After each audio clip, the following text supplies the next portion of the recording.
From the family grocery hauler to fire-breathing racing engines, the one name you need to know is USA Motor and Machine, located at 51 Cleveland Avenue in Nashville, Tennessee. Give them a call at 615-726-3725 or at usamotorandmachine.com. Talkapolis, the social media TV network for your city.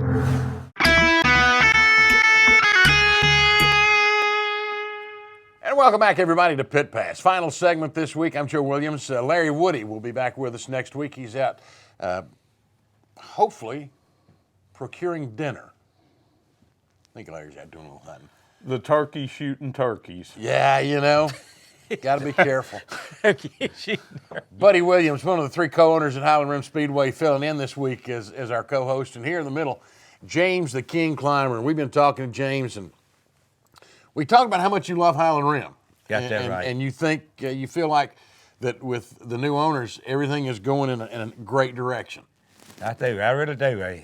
They told us, they set the rules up, and the races they had last year, the track went smooth there. There were a few little disagreements. You don't have that. That's normal. Well, I can go along with that, but as far as getting rough house and like that, and not going to have it, and that we understand it. You know, talk about it. If we do, we know what's going to take place. That's just the bottom line of it. Now, short track, weekly track, quarter mile. Probably over the years, there's been some roughhousing, as you put it.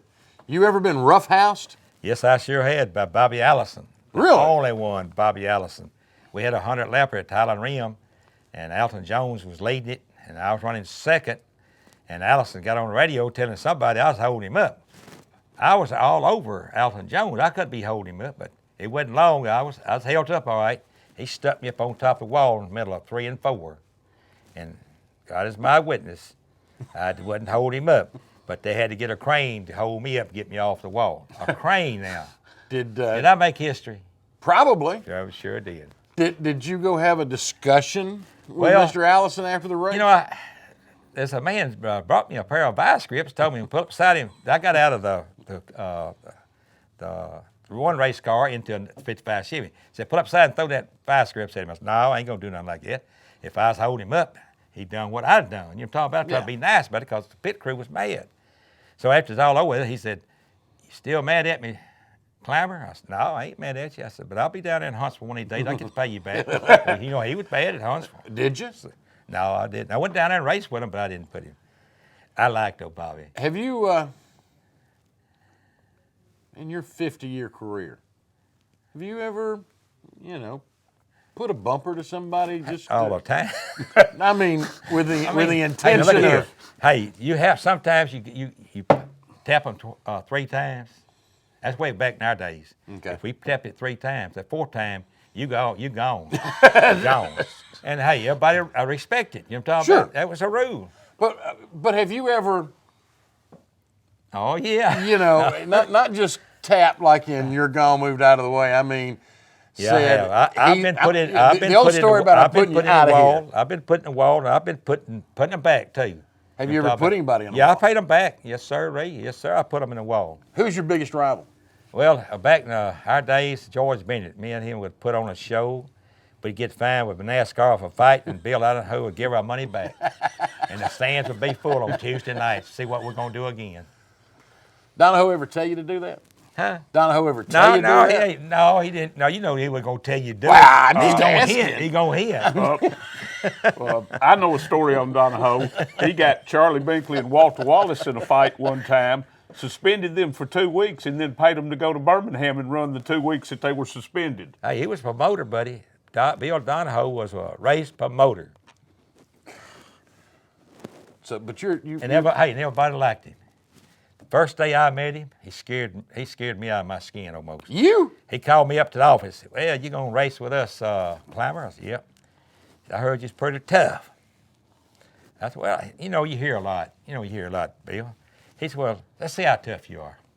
He gave me a silver dollar. Oh, never forget it. He said, hold that up right there. Hold that up right there. I want to see how tough you are. He pulled out a big 38. He didn't have no bullets in it. He had a blank in it, but I didn't know it. And it went off, and I dropped it, jumped back. He said, I didn't think he was scared of anything. I said, man. I thought he'd blown it out of my fingers. I swear I did. He scared me to death. He said, I'm gonna buy you, go along with you, all right. I went back to the pit, started racing. And hey, I'll never forget it. Never forget it. That's a new one I can add to my list of Bill Donahoe stories. could shoot too, and I'm telling you, he was a marketer on shooting. You carrying, you packing? No, sir. No, sir. We do not allow weapons in our track of any kind. Just your security officers. Just and our that's it. security officers. Wow. I sure would like to thank Clymer's Bonding for helping me out, get this car ready. Now let's talk about Clymer's Bonding. That's your boy Tommy. That's my son, yeah. Who and I'll tell you, boys, he's turned out to be one race car driver. Yes, he He has. can sure handle it. won championships just like you at Right. multiple racetracks. He's on his way. He's going to Highland Rim this year and run for the Sportsmanship Championship. And if things don't work out me in that new Camaro, he'll probably be running for late model in the championship. The only thing that scares me about Tommy was finding out that a couple of years ago, he's Tommy, your son, Yeah, right. is a grandfather. Right. That makes you a Great great-grandfather. And I've got 2 great grandsons or twins, which I've got 4 great grandkids. But I've got 2 of them. I call them Frank and Jesse James. They tough as they come, son. They gonna keep the Clymer's name alive, racing and fighting in the cage. Oh, no. All right, so what's your plan? Well, my plans are going up Saturday, and we're supposed to ride some people around that didn't get to ride the last time. And I'm going to test my car again, and I hope I can pick it up some more. If I do, I'm going to make a decision where I'm going to run the opening race. Because if I run the opening race, I'm going to stay with it and run as much as I can. Sure. But if I don't, we'll have Tommy in there and run for the championship. Now, buddy, we're getting ready to get real serious at the rim. This weekend is media day. Opening day is the next Saturday. What's the plan for this Saturday? Yes, it is. This Saturday, we're having media day. Media day is going to be from 10 in the morning to 1 in the afternoon. Then we're going to have open practice from 1 to 4. We're going to cut practice off at 4 so everybody can get a chance to come down to the fairgrounds and watch the 200-lap super late model race that they're having. But we're going to have a big time. Everyone's invited up. Pull Apart, one of our track sponsors, is giving away 100 free hot dogs to the first 100 people there Saturday. So we'd like to invite you up, Clay. Yeah, we'll get Clymer a hot dog and put him in his ride-along car. That's right. There It'll be big. Hey, I'd like to say something about Marty's Automotives there in Rockville. They helped me. Springfield Plumbing, German Potees. I mean, I got a lot of help. And I don't want to let them down because I got a good car and I can't produce. You know what I'm talking about? I hear you. We'll make that decision before opening night at Highland Rim.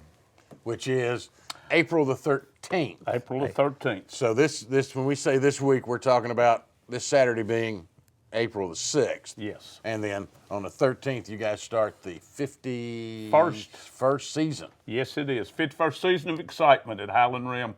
We're looking forward to it. All of our divisions have a ton of cars that are registered in them. We're up into the high 20s in the number of sportsmans, the high 20s in the number of super stocks. We have a bunch of late models. It's going to be a show to behold when we open up. And Saturday, we're going to give you all a preview. If you'll come up there and watch, you're going to get to see what we're going to be putting on. We have 3 of the old Darrell Waltrip replica cars. We've got the Bud car, the Pepsi car, and the Mountain Dew replica car. Yeah, your Mountain Dew. There's a good one. Man, had to wake him up this morning with a Mountain Dew, you know what I mean? Well, I've gotten old. They're diets now. Oh, yes, sir. You ready for this thing? I'm ready. I worked all winter putting that car together, and when I got up there Saturday and the way the car looked, and Jerry Criswell really liked it. That's one of his ARP bodies. Yeah. Well, he's got 2 up there. White, number 25, he's going to be a threat. He was fast. Somebody say he's running a 13 flat, but that's awful fast. 13 flat on a quarter. I might have to look somewhere else besides the tires. You know what I'm talking about? A little bit of nitrous. You know, what was it? And soaked tires. We're laying on him. Mr. Clymer. Wayne White. You know who I'm talking about. Oh, yeah. Number 25, Wayne White. But he got a fast car. He's a good driver. You know what I'm talking about? a good person to race with. But things could change in 30 laps. Things can change in 30 feet up there. Yes, it can. Buddy, 30. thank you. James, thank you for coming in today. Yes, sir, buddy, Appreciate it glad. greatly. And- Buddy, thank you for filling in. Thank you, and I'd like to leave like I always do. At Highland Rim, it's excitement. We'll sell you the whole seat, but you're only going to need the edge. I love it. Saturday Night Buddy Live. Williams from Highland Rim and James Clymer, the King, visiting this week on Pit Pass. Thank you so much for joining us. We will be back next week, and you never know who's going to be sitting in these seats. You know, as far as that goes, you never know who may be sitting in this seat. That's a whole nother story. No, we'll see you next week, right here on Pit Pass. We've had too much fun. Enjoyed it, man.